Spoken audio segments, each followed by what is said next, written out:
ವಾಣಿ ರೂಪಂ ಮನುಷ್ಯಾಣ ವಾಣಿ ಸರ್ವಸ್ವಭೂಷಣಂ ಅನ್ನುವಂತಹ ಮಾತಿದೆ. ಎಂಥ ಒಂದು ಸಾರ್ಥಕತೆಯ ಕಾರ್ಯಕ್ರಮ ಇದು ಅಂದರೆ, ಒಬ್ಬ ಸಾಹಿತಿ ಬಗ್ಗೆ ಇನ್ನೊಬ್ಬ ಸಾಹಿತಿ ಬರೀತಾರೆ, ಒಬ್ಬ ಸಾಹಿತಿಯ ಬದುಕು ಬರಹಗಳ ಪರವಾಗಿ ಒಬ್ಬರು ಡಾಕ್ಟರೇಟನ್ನು ಮಾಡಿದ್ದಾರೆ. ಎಂಥ ಸಾರ್ಥಕ ಸಮಾರಂಭ ಅಲ್ವಾ ಇದು. ಇವತ್ತು ಶ್ರೀಯುತ ಬಾಬು ಕೃಷ್ಣಮೂರ್ತಿಯವರು ಬಹಳ ಸೊಗಸಾಗಿ ಮಾತಾಡಿದ್ದಾರೆ ಸಾಹಿತ್ಯದ ಬಗ್ಗೆ. ಅಕ್ಷರ, ಅವರು ಸಂಸ್ಕಾರದ ಬಗ್ಗೆ ಮಾತಾಡಿದ್ರು.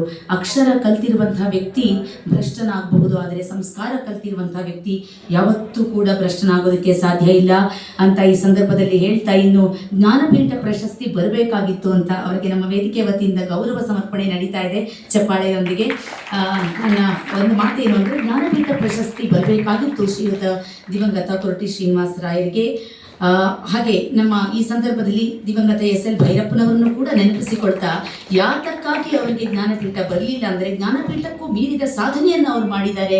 ಅತ್ಯಂತ ಸುಂದರವಾದಂಥ ಸಾಹಿತ್ಯವನ್ನು ಕನ್ನಡ ಸಾಹಿತ್ಯ ಲೋಕಕ್ಕೆ ಕೊಟ್ಟು ಅಜರಾಮರ ಆಗಿದ್ದಾರೆ ಅಂತ ಈ ಸಂದರ್ಭದಲ್ಲಿ ಹೇಳ್ತಾ, ಇಲ್ಲಿ ಕುಳಿತಿರುವಂಥವ್ರು ಇರ್ಬೋದು ಅಥವಾ ಕೊರಟೆ ಶ್ರೀನಿವಾಸ ರಾಯರಿರ್ಬೋದು, ಇಂತಹ ಮಹಾನ್ ಸಾಧಕರು ಸಾಹಿತಿಗಳು ಯಾವತ್ತೂ ಕೂಡ ಹೆಸರಿಗಾಗಿ ಏನನ್ನು ಮಾಡಿದವರಲ್ಲ.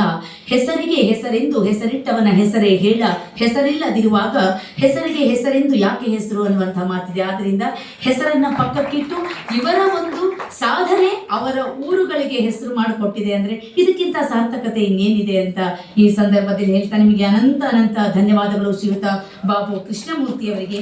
ಈಗ ನಮ್ಮೊಂದಿಗೆ ಜ್ಞಾನ, ಕಾವ್ಯ ಮತ್ತು ಕಲೆಯ ತ್ರಿವೇಣಿ ಸಂಗಮ ಆಗಿರುವಂತಹ ಒಂದು ವಿಶೇಷ ವ್ಯಕ್ತಿತ್ವ, ಭಾಷಾ ವೈಭವದ ಪ್ರತೀಕ, ಸಂಸ್ಕೃತ ಕನ್ನಡ ಕಾವ್ಯಲೋಕದ ರತ್ನ, ಇವರ ಒಂದು ಪಾದ ಸ್ಪರ್ಶದಿಂದ ನಮ್ಮ ವೇದಿಕೆ ಪವಿತ್ರತೆಯನ್ನು ಪಡೆದಿದೆ ಅಂದರೆ ತಪ್ಪಿಲ್ಲ.